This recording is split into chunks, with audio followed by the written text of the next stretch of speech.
और अब हम स्वागत करते हैं और एक और लेखक और उनकी कृति को, जिनका नाम है काली स्याही सूर्य शब्द, जो कि लिखा गया है श्री अवधेश कुमार सिन्हा जी के द्वारा।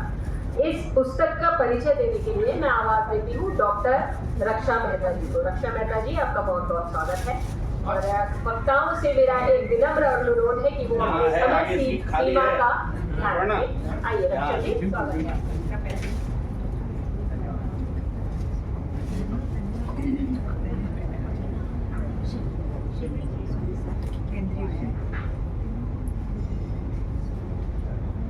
मंचासीन सभी जनों को मेरा सादर प्रणाम। यहाँ उपस्थित सभी साहित्य प्रेमियों को नमस्कार।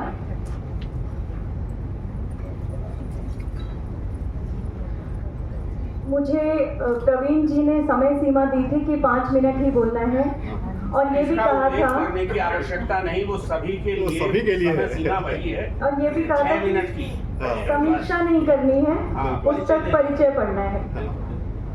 तो इस पुस्तक का परिचय मैं अपनी कुछ पंक्तियों से प्रारंभ रखें कि हमें यह कार्यक्रम पूरा 5 बजे तक खत्म करना है। जी बिल्कुल। और अध्यक्ष को मिट्टी का माधो न समझें। हाँ। अगर वो रुकता है तो रुक जाए। जी रक्षा जी। हाँ बेटा,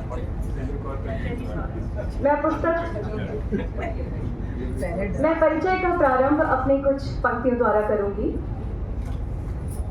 अनेक भाषाओं व संस्कृतियों के बीच सेतु बनाता है अनुवादक। अतिशयोक्ति न होगी यदि कहा जाए उसे कठोर साधक।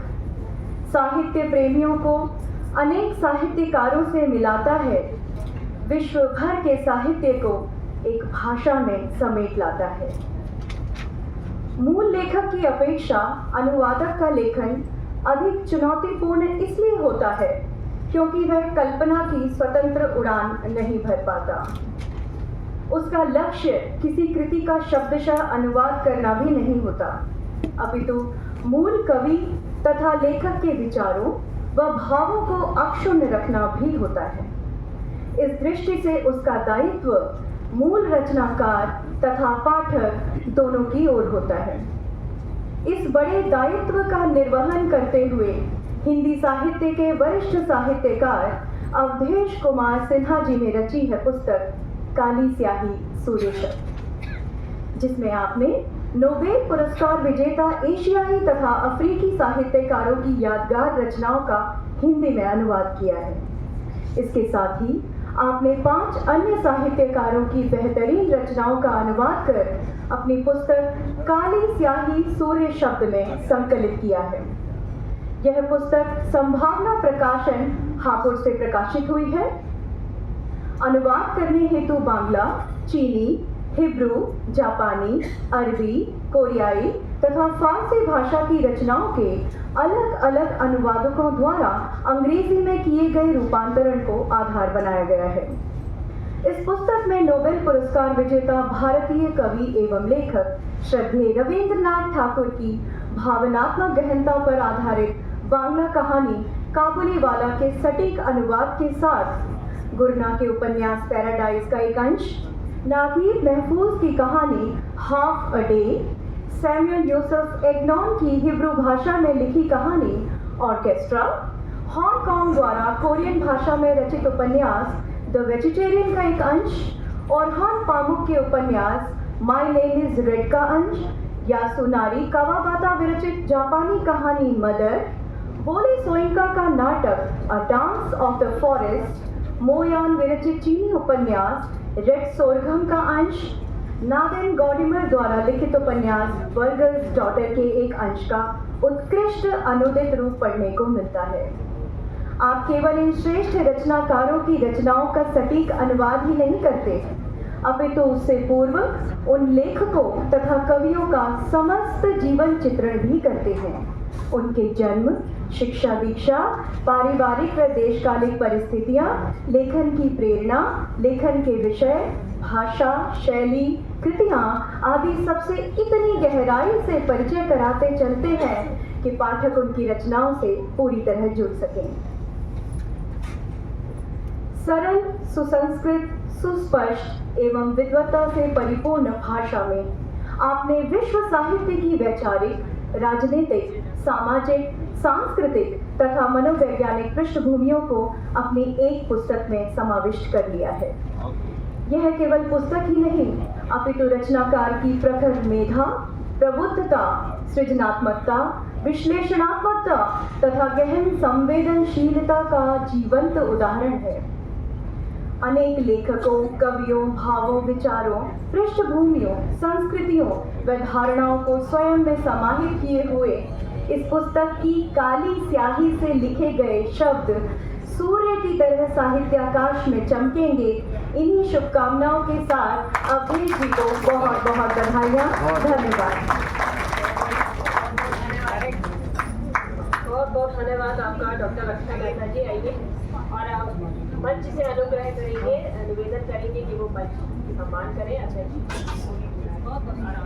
और मंच के साथ साथ मैं आवाज देना चाहूंगी प्रवीण प्रणव जी को और शशि राय जी को कि वो भी आए और सम्मान करें। आइए शशि राय जी, आप भी आइए और साथ में सम्मान कीजिए।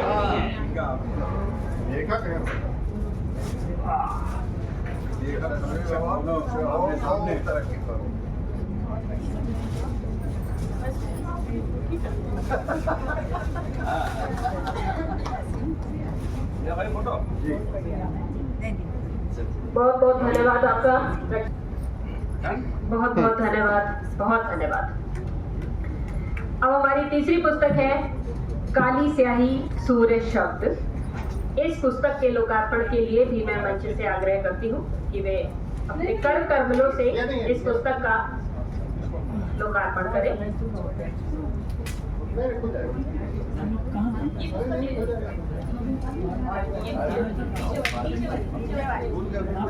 अरे यही काम करते आ रहे हैं यार, हम से कहाँ ले रहे हैं? हमने जानबूझ के रखी है। ऐसा है ना, तो हमारी किताब है।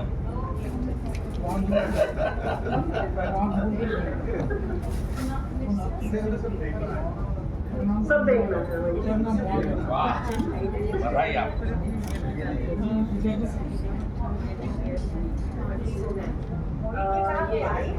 कोई पुष्पक साहित्य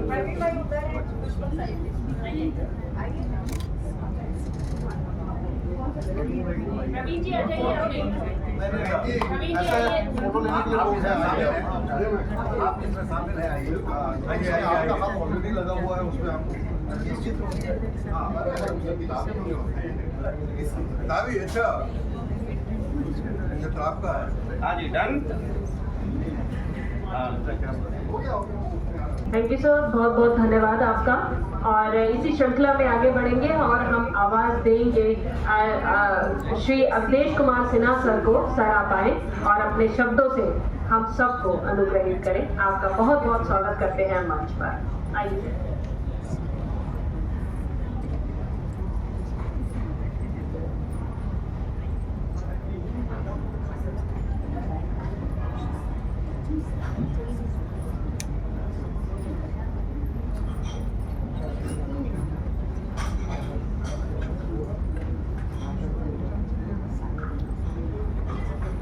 आज के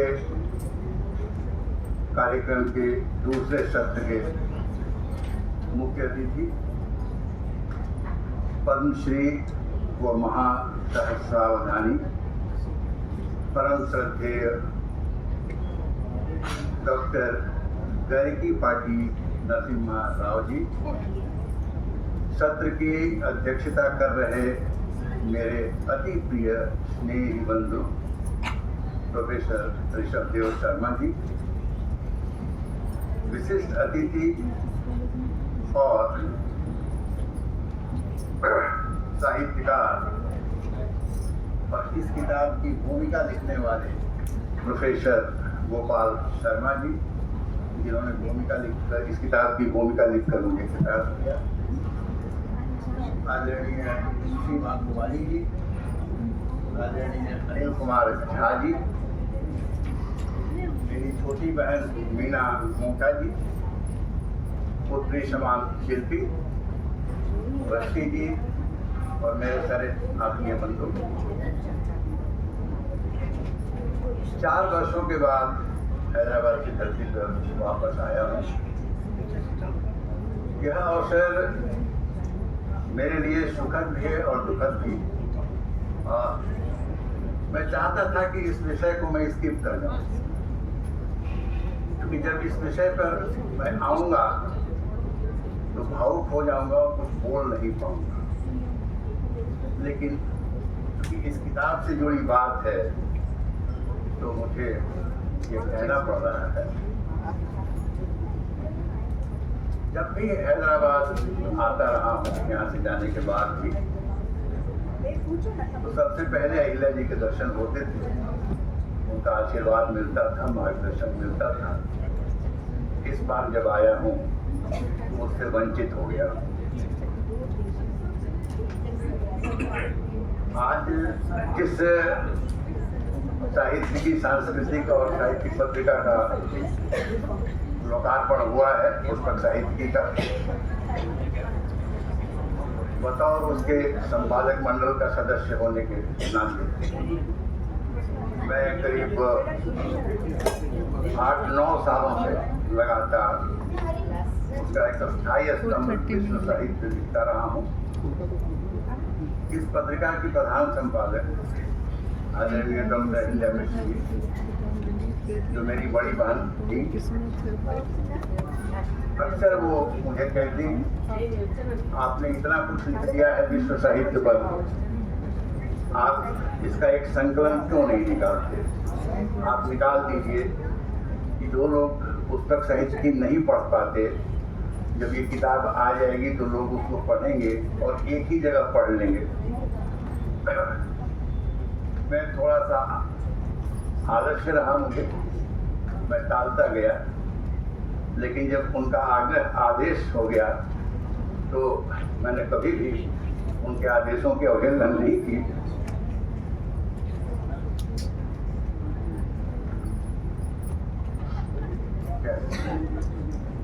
और मुझे यह किताब दोबारा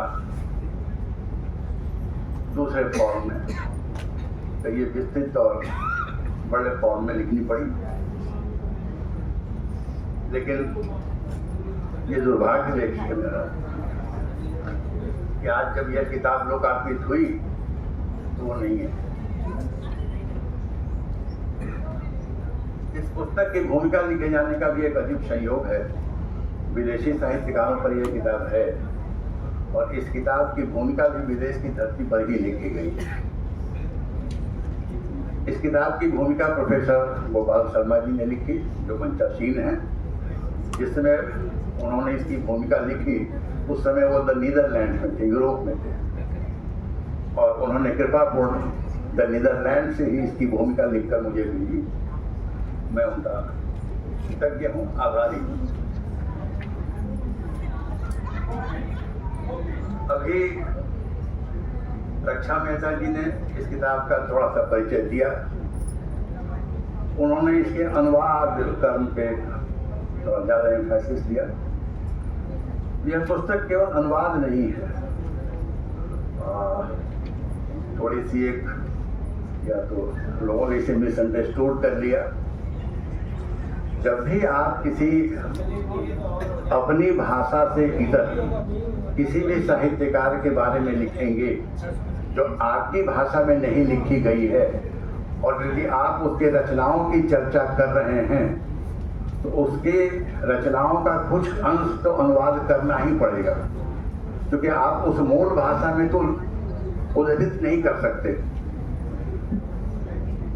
जितने ये विदेशी साहित्यकार हैं, कुछ लोगों ने अलग अलग राष्ट्रीयता के होने के बावजूद भी उन्होंने अंग्रेजी में लिखा, क्योंकि उन लोगों ने अमेरिका के विश्वविद्यालय में अध्यापन कार्य किया या कैम्ब्रिज या ऑक्सफोर्ड में अध्यापन किया। लेकिन वो कुछ ही लोग थे ऐसे जो अफ्रीका के थे लोग या एशिया के थे। लेकिन ज़्यादातर लोगों ने अपनी मूल जो नेटिव लैंग्वेज था उनका, उसमें लिखा। अब या तो वो जापानी में लिखेंगे, दक्षिण कोरियाई भाषा में लिखेंगे, इजराइल के लोग हिब्रू में लिखेंगे, लेबनान या फिलिस्तीन के लोग अरबी भाषा में लिखेंगे। तो अब इतनी भाषाएं तो शायद ही किसी को पता हो। तो जाहिर है कि दुनिया के प्रकाश में वो तब तक नहीं आएगा जब तक उसका अंग्रेजी में अनुवाद नहीं होगा। और एक यह भी विडंबना है कि जब तक अंग्रेजी में अनुवाद नहीं होगा तब तक किसी को नोबेल पुरस्कार नहीं मिलेगा। इस संदर्भ में मैं यह बताना चाहूंगा, रविन्द्रनाथ टैगोर जो हमारे इतने बड़े महान देश के इकलौते नोबेल पुरस्कार विजेता हुए, जिन्हें 1913 में नोबेल पुरस्कार मिला, उनकी जो गीतांजलि आई बांग्ला में वो 1910 में आई। 10 के उत्तरार्ध में वो बीमार पड़ गए प्रकाशन के बाद, और 1911 के आसपास जहाँ के वो नेटिव थे, जो ढाका के आसपास जहाँ उनकी जमींदारी थी, जो आजकल बांग्लादेश चला गया, वहाँ पे वो रिकवर करने के लिए चले गए। अब वहाँ पे उन्होंने इसका सोचा कि मैं अंग्रेजी अनुवाद कर देता हूँ, तो उन्होंने उस बांग्ला गीतांजलि का अंग्रेजी में अनुवाद किया। नोट लिखते गए वो, लेकिन जब वो अंग्रेजी की गीतांजलि बनी तो वो बांग्ला का मूल ट्रांसलेशन नहीं हुआ। बांग्ला की जो गीतांजलि थी वो रिदमिक थी, लयात्मक था। इसलिए आप जब रविंद्र संगीत सुनते हैं तो उसमें गीतांजलि की भी कविताएं होती हैं, वो गाया जा सकता है। लेकिन जब उन्होंने अंग्रेजी में अनुवाद किया तो वो प्रोज जैसा था, गद्यात्मक था वो। और जो 102 या 108 कविताएं बांग्ला गीतांजलि की थी, उसमें से उन्होंने सिर्फ 50 या 52 ही कविताएं ली। बाकी उनके जो अन्य कविता संग्रह थे उसमें से किसी में से 8, किसी में से 9, इस तरह से करके उन्होंने 103 या 104 कविताएं अंग्रेजी में कर दिया। उसके बाद वो 1912 में इंग्लैंड चले गए यात्रा पर। क्योंकि वो बड़े घर से आते थे, अंग्रेजों का जमाना था, उनका घर जो काफी व्यापार लोग करते थे उनके घर में, तो अंग्रेजों से मिलना जुलना होता था। इंग्लैंड गए, जो उनके घर में अंग्रेज आता था उन्होंने अपने नोट लिखा, तो उन्होंने कहा कि आपने तो बहुत ही अच्छा लिखा है, तो क्यों नहीं ये पब्लिश हो जाए। वहाँ पे और कुछ लोगों को लिखाया गया, तो उन्होंने कहा हाँ बहुत अच्छी बात है, इसका पब्लिश करवाइए। वहाँ पे पहले एक इंडियन सोसाइटी थी, उसने उसको पब्लिश किया। बाद में कीट्स ने उसका इंट्रोडक्शन लिखा, विलियम कीट्स ने, और तब वो मैकमिलन से छपी किताब, और उस पर उनको नोबेल प्राइज मिला। तो उनके 2 गीतांजलि के वर्जन थे, गीतांजलि के 2 वर्जन थे। यदि वो सिर्फ बांग्ला तक ही रह जाता तो आप अनुमान लगाए कि आप कभी उनको नोबेल पुरस्कार मिलता? नेवर। इस किताब के लिखने के पीछे मेरा एक सोच यह था, मैं बहुत डिटेल में नहीं जाना चाहता, अदरवाइज वहां से घंटी बज जाएगी और समय भी हो गया। विश्व साहित्य के अध्ययन करने के दौरान मुझे इस बात का ज्ञान है कि आप से चल के आए। कोई बात नहीं, मैं मूलतः यही काम मानता हूँ अपने को, लोकार्पण हुआ है यहाँ, उससे कोई बात नहीं। मैं यहाँ के लोगों के बीच का ही मैं समझता हूँ, दिल्ली जाने से क्या फर्क पड़ता है। तो जब इतने सालों से मैं विश्व साहित्य पे लिखता रहा हूँ और उसका अध्ययन करता रहा हूँ, तो एक चीज हमेशा मुझे सालता रहा है मन में कि भाई 1901 से नोबेल प्राइज शुरू हुआ और मैं 2025 तक की बात कर रहा हूँ। आज तक दोनों विश्व युद्धों को छोड़ के 1914 और 1935 से 39-45 तक ये जो 2 विश्व युद्ध हुए उस समय कुछ सालों के लिए नोबेल पुरस्कार नहीं मिला। तो आज तक साहित्य में 122 नोबेल पुरस्कार मिले हैं। और आपको जानकर यह आश्चर्य होगा कि इस 122 में दुनिया के 2 सबसे बड़े महादेश एशिया और अफ्रीका में मात्र 13 पुरस्कार मिले, मात्र 13, जिसमें 8 एशिया के हैं और 5 अफ्रीका के हैं। और इससे बड़ा आश्चर्य आपको तब होगा जबकि फ्रांस जैसे देश में, जिसकी आबादी पूरी दुनिया की आबादी की मात्र 0.8% है, 0.8, वहां अकेले 16 साहित्य के नोबेल पुरस्कार विजेता हैं, 16। तो क्या यह मान लिया जाए कि दुनिया के सारे बड़े साहित्यकार केवल फ्रांस में ही रहते हैं? और दुनिया की 78% आबादी वाले इन 2 महादेशों में साहित्यकार होते ही नहीं हैं। यूरोप की आबादी मात्र दुनिया की आबादी का 9% है, यूरोप की आबादी।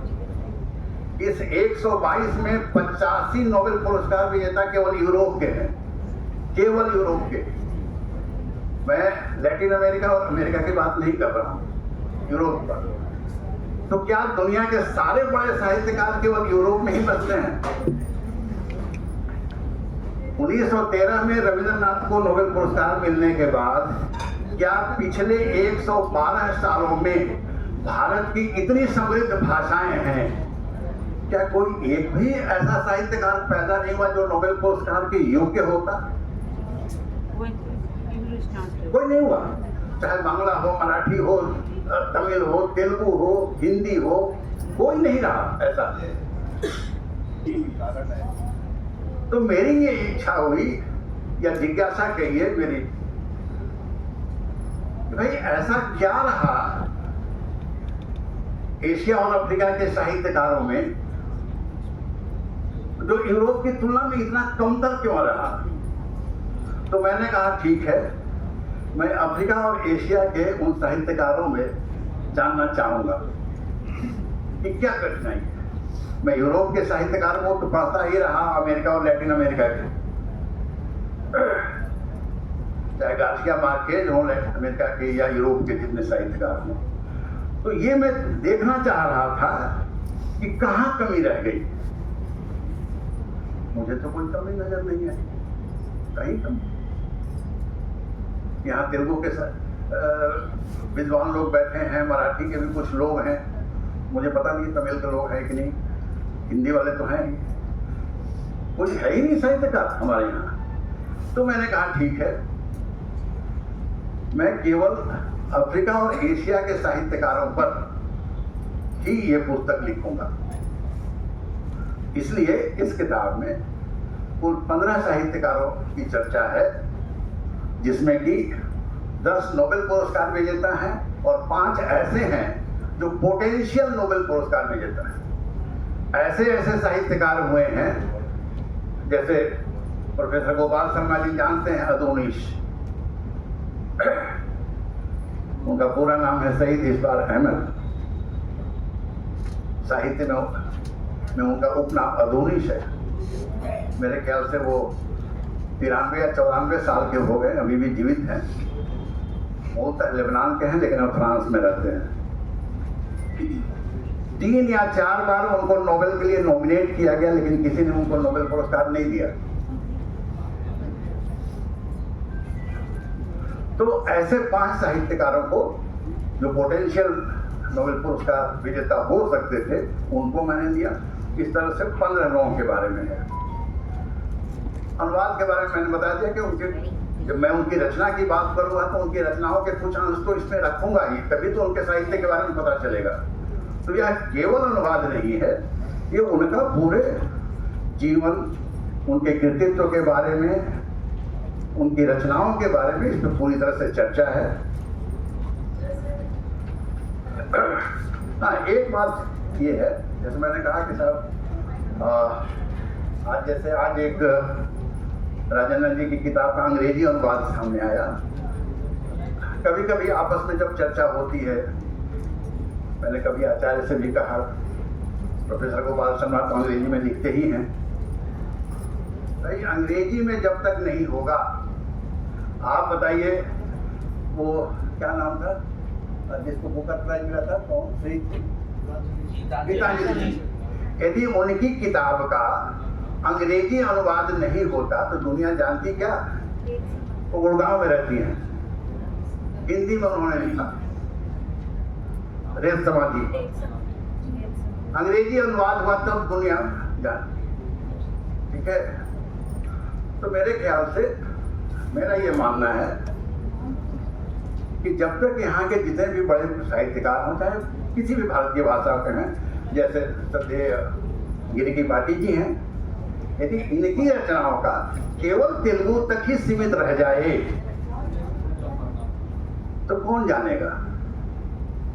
आज यदि आदरणीय सुमन लता जी इनका हिंदी अनुवाद साथ साथ नहीं करती जाती, वो रनिंग कमेंट्री नहीं होती, तो यहाँ जो ज्यादा जो समुदाय है वो वंचित रह जाते, हम लोग इनके ज्ञान से वंचित रह जाते। ये बोल रहे थे और जितने यहाँ तेलुगु भाषी लोग हैं जो उनकी भाषा समझ रहे थे वो तालियां बजा रहे थे। ठीक है, तो मैं सोच रहा था कि ऐसा इन्होंने क्या कहा होगा कि तालियां देख, हम तालियों के हिसाब से ताली बजा कि ऐसा कुछ इन्होंने ऐसा कहा होगा कि ये लोग ताली बजा रहे हैं। तो आंखों को देख के हम लोग भी दोनों आदमी ताली बजा रहे थे। तो ये जरूरी है कि वैसी भाषाओं में अनुवाद हो, तभी हम लोग जान पाएंगे। एक बात और है, जब आप विश्व साहित्य को पढ़ते हैं, यदि मैं गलत होऊंगा तो प्रोफेसर गोपाल शर्मा जी हैं, विश्व साहित्य के विद्वान हैं, मैं उनके सामने बोल रहा हूँ।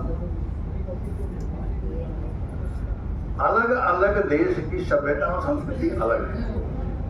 यदि आप भारत के साहित्य के बारे में पढ़ रहे हैं, चाहे किसी भी भाषा में हो, चाहे तेलुगु हो, तमिल हो, यहाँ भी विविधता है, रीति रिवाज में, खान पान में, परिधान में, सब में विभिन्नता तो है, लेकिन संस्कृति मूलतः मिली जुली है, मतलब जैसे हम लोग जानते हैं। लेकिन यहाँ तो देश ही अलग है, उनकी भाषा अलग है, रीति रिवाज अलग है, संस्कृतियां अलग अलग हैं। बिल्कुल कोई भी साहित्यकार जब लिखेगा अपनी मूल भाषा में, तो ऑब्वियसली वो वहाँ के सभ्यता संस्कृति में रचा बसा है, वहाँ के बारे में लिखेगा। कभी कभी वो नेटिव लैंग्वेज भी इस्तेमाल करता है, जैसे हम लोग कभी आंचलिक भाषा जिसको कह लेते हैं, तो वो उस भाषा का भी इस्तेमाल करता है। मुझे इतनी कठिनाई हुई इस किताब को लिखते हुए। अब जैसे 2 या 3 साल पहले हान कांग को, जो दक्षिण कोरिया की लेखिका हैं, बहुत कम एज की हैं, उनको नोबेल पुरस्कार मिला, द वेजिटेरियन।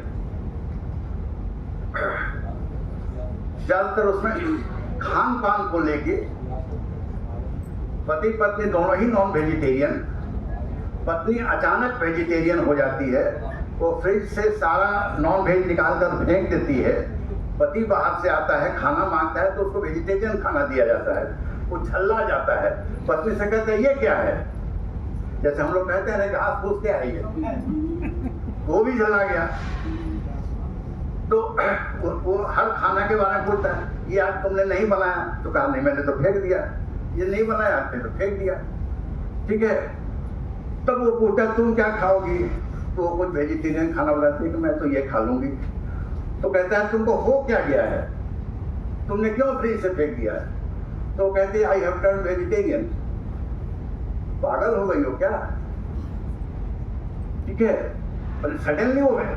अब ये जो नॉन वेज से वेज वाली बात है, अब ये जो पति पत्नी के संबंध हैं, जो इतने सालों से, विवाह के बाद भी इतने सालों से चले आ रहे थे स्मूथली, उसमें तनाव पैदा होता है।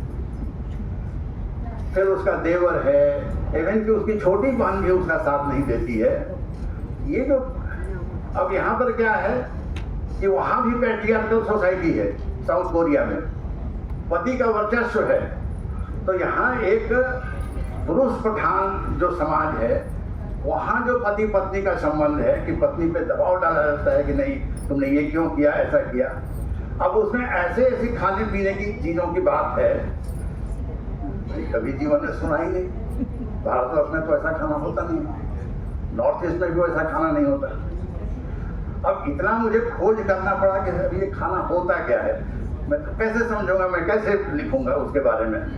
खोज के उस खाने के इंग्रेडिएंट्स क्या हैं, वो कैसे बनता है खाना, वो क्या होता है, इतना खोजना पड़ता है। तो कहने का मतलब है कि जब आप विभिन्न देशों के साहित्य पढ़ते हैं तो उसकी सभ्यता, संस्कृति, रीति रिवाज, इन सब से गुजरना पड़ता है। इजराइल के एस.वाई. एग्नोन जो नोबेल पुरस्कार विजेता है, उनका जब साहित्य ब्राइटल कैनोपी, जिसका कि नोबेल कमेटी ने जो उदाहरण दिया, वो जब मैं देख रहा था तो उसमें विवाह के रीति रिवाज के बारे में है। एक धर्मगुरु हैं, उनकी 3 बेटियां हैं, वो तीनों के लिए वर ढूंढने निकलते हैं, तरह तरह की समस्याएं आती हैं। अब उसमें वहाँ के इजराइल के समाज का रीति रिवाज, वैवाहिक पद्धति, ये सारे मुझे तो कुछ समझ ही नहीं आ रहा था।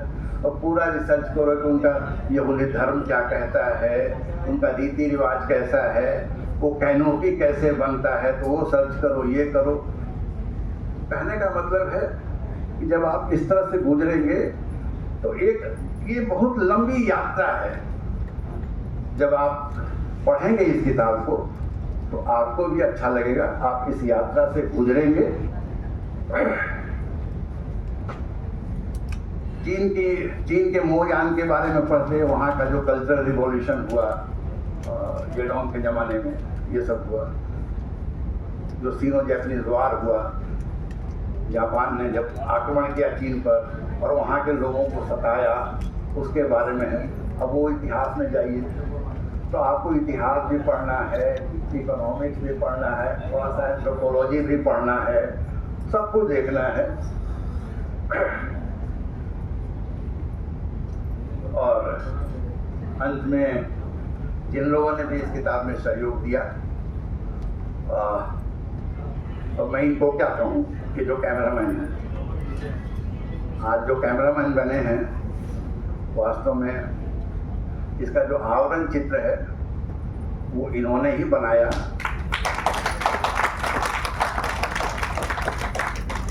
इसका एक दूसरा पहलू है, इन्होंने बनाया जरूर, पब्लिशर ने उसको बदल दिया।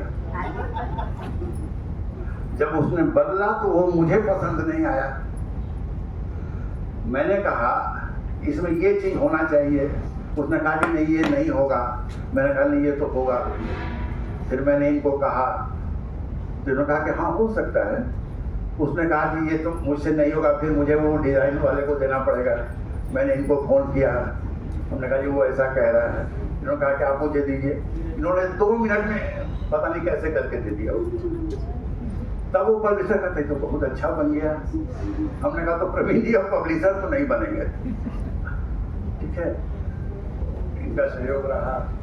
आचार्य ने समय समय पर मुझे सहयोग दिया और मैं विशेष आभारी हूँ प्रोफेसर गोपाल शर्मा जी का। भूमिका तो इन्होंने लिखी ही, कई जगह मैं जब अटक रहा था तो मैं इनसे परामर्श लेता था कि साहब ये चीज़ तो मिल नहीं रही है, कहाँ मिलेगा। इन्होंने वो मुझे परामर्श दिया। मैं दोनों आचार्यों का आभारी हूँ, प्रवीण जी का आभारी हूँ और आप सबका आभारी हूँ। 4 वर्षों के बाद मुझे यहाँ आने का मौका मिला, लेकिन जिनके दर्शनों के लिए आया था वो नहीं हो सका। फिर भी मैं आता रहूँगा, आप सबसे मिलता रहूँगा। आपको